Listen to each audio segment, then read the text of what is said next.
Cupcakes might not be the butcher's things around, but they are lovely cakes in their own right. And especially when you have a nicely flavoured sponge and a very well flavoured buttercream, then a cupcake is a joy to eat. And this sponge is a standard Victoria sandwich sponge, and I just flavoured it with chocolate and coffee for a mocha effect. And I've gone for a two-tone buttercream. And one of the tones is also flavoured with raspberry, and the other is flavoured with chocolate and coffee. And for me, a cupcake is right when you don't have too much of the icing on top, and it's got to melt in the mouth. And so having a cupcake at room temperature is absolutely ideal, because then it is just like a cream, which is what it should be, but a very well flavoured cream at that.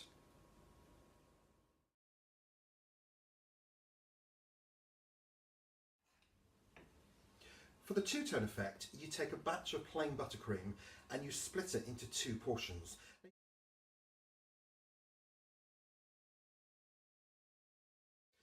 And you also flavour them as well. So one of mine is flavoured with some raspberry puree, and I've just passed it through a sieve just to get rid of any of the seeds. And I've beaten this into the buttercream with just a little bit of cooled melted chocolate. That acts as a stabiliser, so that any of the liquid that I'm adding to my buttercream isn't then going to separate. And the other batch I have flavoured with some very strong coffee and some dark chocolate, so a mocha effect. And in the final cupcake, the combination of mocha and raspberry works really well. It is quite an odd combination perhaps, but it does work fantastically.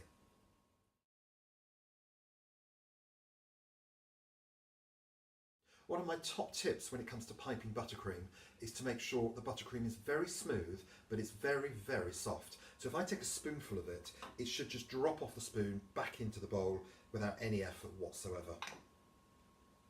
Yeah, like that. It just plops back into the bowl.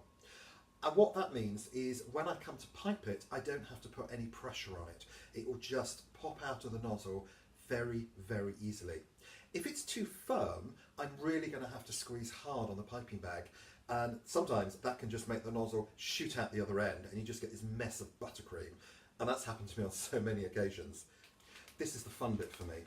I've just snipped off the end of the piping bag and popped in a nozzle, and I've gone for a Wilton 2D nozzle. And it gives you a beautiful flower effect when you pipe it. But any nozzle will work fine, even a plain nozzle. What I find easiest is I just put my hand right down to the bottom, it's almost like a glove puppet really, and I roll it down just so that I've got a small amount of the piping bag to work with. It's just easier for me. There.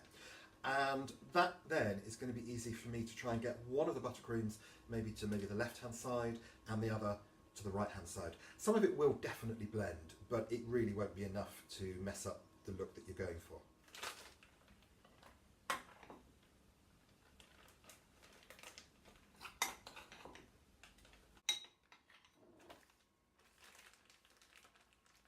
So I'm going to start in the middle of a cupcake, and I'm just going to go out in a spiral until I get to the end. And then to finish it off, I'm just going to lift up the nozzle fairly quickly, like that.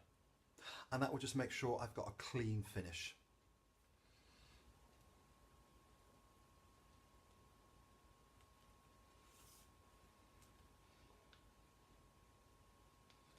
Just go slowly.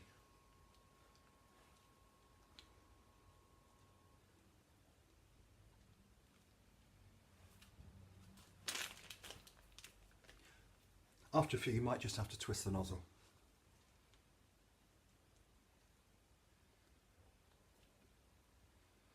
And you just keep going like that. And as you can see, both colours are identifiable. You can see the swirl, and it's just a very easy way of getting what I think is a nice effect.